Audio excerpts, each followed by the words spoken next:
টয়লেটের গন্ধ আসে, ওর ভিতরে আমার ভাইটা ঘুমায়। টয়লেটের গন্ধ বেরোচ্ছে, ঘুমাচ্ছে, ওখানে খাচ্ছে, স্যান্ডেল বানাচ্ছে, ছাগলের দেখাশোনা করছে, এইভাবে স্ট্রাগল করে আজকে আমাদের এই যে দেখছেন এই অবস্থা। এতটা পরিশ্রম করছে। আমি তো ইন করে স্যুট বুট পরে তো আমি তো সুন্দর চাকরি করছি, সুন্দর লাইফ লিড করছি। 3 মাসের মাথায় ও বললো যে আমি ফ্রিজ বানাবো। আমার চোখ কপালে, তুই ফ্রিজ বানাবি? কিছু জানিস? কেমনে বানাবি, কি করে বানাবি? যে না আমি বানাবো, বলছি যখন বানাবো আমি সব জানি। ওইভাবে বানালো। ফ্রিজ তৈরি হওয়ার পরে তো আপনার দেখা গেল যে আমাদের গ্রামের মধ্যে তো সবাই জানে যে কাউসার ফ্রিজ বানাইছে। বাপরে বাপ, ফ্রিজ বানাইছে। ছোট থেকে যে 2 ভাই একসঙ্গে ব্যবসা করব, পরে ওকে বললাম তুই চাকরি কর, আমিও চাকরি করি, কিছু ইনভেস্ট করার মতন আর কি অ্যামাউন্ট জমায় তারপর ব্যবসা করি। কিন্তু ও তো নাছোড় বান্দা, ছোট থেকে যখন যেটা করে ও ওইটাতে আর কি লেগে পড়ে, না আমি এটা করবোই, চাকরি করে টাকা গুছাবো তারপরে ব্যবসা করব। এই চিন্তা করলে আজকে আমার এই ব্যবসা কিন্তু দাঁড়াতো না। তো অনেক নিষেধ করার পরেও শুনবে না, কি ব্যবসা করবি, এই জুতার ব্যবসা করব, তাও বাধা দিয়েছি, সরাসরি প্রোডাকশনে যেতে চাই, নিষেধ করি, পরবর্তীতে ওইটা করবে না, তাহলে কি করবি? আমি চাকরি করবোই না, ব্যবসা করব। খামারে চলে আসলো, ছাগলের খামার দিলাম,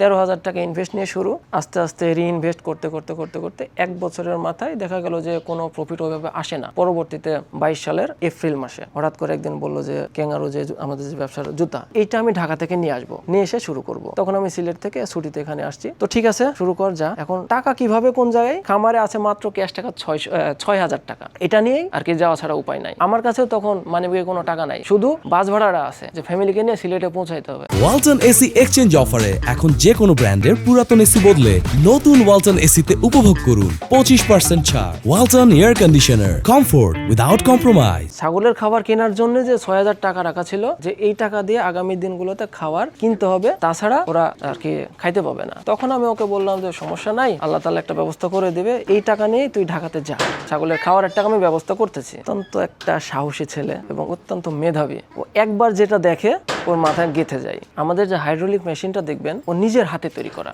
সবাই তো চিন্তা করে মার্কেট থেকে আমি মেশিন কিনে এনে আমি প্রোডাকশনে যাব। ও চিন্তা করছে আমি প্রোডাকশনে যাব, ঠিক আছে, কিন্তু এত টাকা দিয়ে মেশিন কিনবো কেন, আমি নিজে বানাবো, কারণ ও একজন ইঞ্জিনিয়ার। ও যখন যেটা মনে করছে আমি এটা করব, ওটা করবে, আমরা সবাই জানি। এই জন্য প্রথমে যদি বলি না, পরে বাধ্য হয় হ্যাঁ ঠিক আছে করো। গেল, নিয়ে আসলো, রাতে মার্কেটে নিয়ে গেল, গিয়ে বিক্রি হয়ে গেল। পরের দিন আবার গেল, গিয়ে 5 ডজনের কাছে 6 ডজন নিয়ে আসলো। এইভাবে কয়েকদিন চলার পরে আমার সাথে কন্টাক্ট হলো যে কি অবস্থা। যেমন তো প্রথম দিনই তো 800 থেকে 1000 টাকা আমার লাভ হয়েছে। তাহলে তো 5,000 টাকার খাওয়ার আমি যদি ছাগলের পিছনে ইনভেস্ট করি, আমার 6 মাসে তো আমার 1,000 টাকা আসবে কিনা ঠিক নাই, কারণ বাচ্চা হয় মারা যায়। তাহলে তুই এটাই কর, তো পাশাপাশি এটা কর, দেখি কি হয়। 2-4 মাস দেখি, মার্কেটটা বুঝি। পরবর্তীতে 2 মাস 3 মাস করে যাইতে মার্কেটটা গুছিয়ে আসলো। তারপরে আমাকে বললো যে তাহলে একটা কাজ করে, অনেক কিছু তো বুঝলাম, এখন তাহলে প্রোডাকশনে যাই। প্রোডাকশনে যাবি, মেশিনের তো দাম অনেক, এই সময় তো টাকাও নাই হাতে, আমার কাছেও টাকা নাই। বললো যে তাহলে আমি একটা কাজ করি, কাটিং করা সোল, ফাইবার, ফিতা সবকিছু রেডি পাওয়া যায়, আমরা শুধু এখানে ফিটিং করবো। ঠিক আছে কর। তো ওইভাবে ফিটিং করে আমরা মার্কেটে ছাড়ি। একটা বব মেশিন নিয়ে আসা হলো,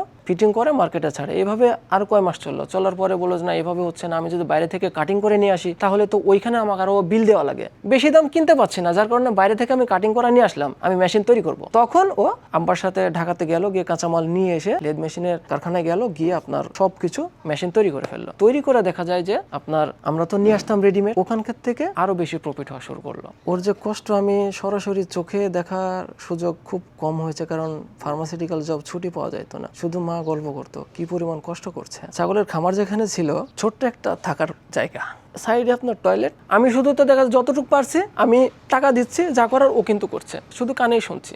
বলতে পারেন যে আমার বয়সে ছোট, কিন্তু বুদ্ধিতে আমার থেকে বড়। এই যে এতগুলো ওয়ার্কার এখানে কাজ করছে, এরা তো একদিনে তো হয়নি, দিনে দিনে রক্ত ঘামানো আর কি পরিশ্রমের ফল। রাত্রি 2টা-3টা পর্যন্ত বানাচ্ছে, সকালবেলা এসে আবার মার্কেটে যাই, অর্ডার নেয়, নিয়ে বিকেলে ডেলিভারি দেয়। এইভাবেই চলতে দেখেন এই যে একটা মেশিন হলো। মেশিন হওয়ার পরে আমার প্রথমে আর কি চাকরি ছেড়ে দিব, বাসা থেকে আমাকে নিষেধ করে যে না চাকরি এখন ছেড়ো না, আরো কিছুদিন চাকরি করো, কারণ এখন চাকরি ছাড়বা, চাকরি ছেড়ে এখানে এসে যদি ভালো কিছু না হয়। তারপরেও ভয় যে একজন তো এটা করছে, আরেকটু ভালো হোক, তারপরে তুমি আসো। এদিকে কাউসার আমাকে বলো যে তুমি চলে আসলে ভালো হয়। পরে অনেক চিন্তা ভাবনা করে দেখলাম না, আর হচ্ছে না। তার কথা শুনে যে আসছি, যে এখনই চলে আসছি, ভালো হয়েছে, খারাপ হয় না। মার্কেট ডে বাই ডে বাড়ছে, প্রোডাকশন ডাবলের থেকেও বেশি। এখন মার্কেটিং নলেজ যদি না থাকে, তাহলে এই পাগলামিতেও কাজ হবে না। আমি শুধু প্রোডাকশন করব, করে মেশিন পত্র কিনে নিয়ে আসবো, আমি প্রোডাকশন করে থুয়ে দিলাম, মার্কেটিং করতে পারলাম না, তাহলে তো আমার প্রফিট আসবে না, সেলস আসবে না। ও পাগলামি যেটাই করে সেটাই ইফেক্টিভ এবং ভালো কাজের জন্যই করে। ডিপ্লোমাতে ভর্তি যখন হলো চাঁপাই পলিটেকনিকে, ভর্তি হয়ে কিভাবে কেমনে কি কত খরচ পড়ছে সবাই দেখতে আসে। আমার ছোট ভাই আমার পরিবারের জন্য, আমার জন্য বড় ভাইয়ের যে কাজ, সেই কাজটাই করছে।